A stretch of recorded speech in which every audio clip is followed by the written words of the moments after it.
gammadan jenne martu beeksisa odaa gammachiisa agadagaha waldageessisa soora qaamaaf qalbii oduu gammachiisaa boruuf abdachiisa warri biyya alaaf jirtan biyya keessa oduu milkii kana meeqo qoodaati waldageessisa karoora guddaa qabatee ka'e jabaadhaa bareedaa ilaahi guddaatu erbuu namooma osoo akka dhabee gariin jibba sirbuu shiraa wal qoqqoodee oodeetu wal jibbuu shira gaaraa dhiibee rakkoo adda dhiibuun labata aartiitiin laboobee cimimuun barreessaan lafaa dhufaa yaada gaarii cimuun barreessee nuun gahee kitaaba bareedaa baasee maqaa irbuu ejjen labata aartiitiin qabatee laboobee dannaba aartiitiin dannabee damboobee ba'aa yaada jiruu sammuutti dorrobee sagaltan millatee hiixatee miixatee galaa abdii boruu gilgaalee kuufatee yaada ulfa sammuu irsaasiin baafatee barreessaan qaxaleen bargam dhaabbatee barreessee maxxansee baasee hobbaafatee irbuu namoomaa jedhee ilma yaada duratti maqaa moggaafatee ilaafii ilaamiin taa'ee iyyaafatee yaaddoo gola yaadaa gururee gungumee kitaaba taasisee qalamaan dhundhumee kudhaamee kaadhimee itti baafatee cidha barreessaan kitaaba irbuu namoomaa mudassir yuunaa nasimadhaa jedha karoora guddaa qabatee ka'e jabaadhaa bareedaa ilaahi guddaatu isin maar ilmi uumaa aartii kenname ganamaan cuunfee yaada cobsee gabbaasee qalamaan osoo isa qabuu jiruun biyya ormaa cancalee takaalee ilmi fiixa hayyuu bitaa mirga laalee rakkinaaf gidiraa hunda moohee caalee qo'atee qoratee dhimbiibee calalee dhangaa soora qalbii barreessee gaffide barreessaan qaxalee maar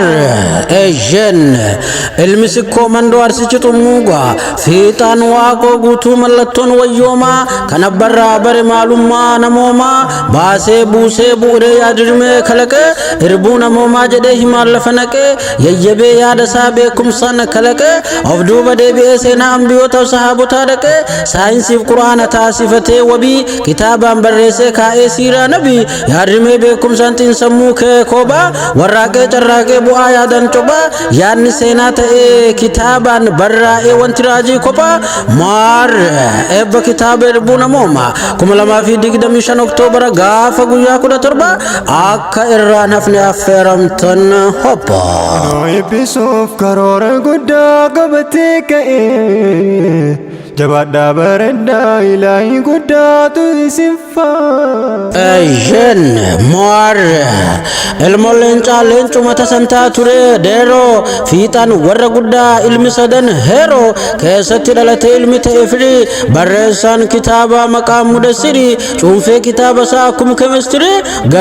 galma seenaa qoratee histirii katabee xumuree murannoof cichooman akeeka nageenyaaf mallattoo misoomaa roga hundaan badhaadhaasii fi kitaabnu gamnummaa fayyooma barreessaan mudassirii yuunaa barreessee nuun gahe kitaaba mata dureen jedhu irbuu namoomaa maar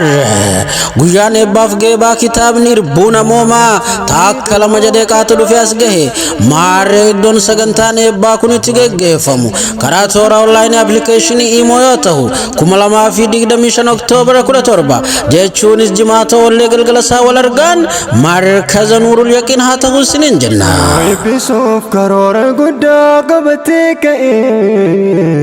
jabaadhaa bareedaa ilaahi guddaatu ayyan keessummoonni kabajaa guyyaa sanaaf affeeramanii qooda fudhachuuf eegamaa jiran mashaayikoota gurguddoo akka biyyaatti jiran du'aatota ismaartii ta'anii fi munashidootaa fi akkasumas hayyoota adda addaatii fi ustaazota garagaraa yoo ta'an affeeramtoonni guyyaa har'aa hundaan maar Oktoobara 17 wal argaan kenna markaza nuurul yaqiin keessatti haa ta'u isiniin jecha hin hafamuun hafina hin barreeffatamuun barreeffatina congratulations carraa gaarii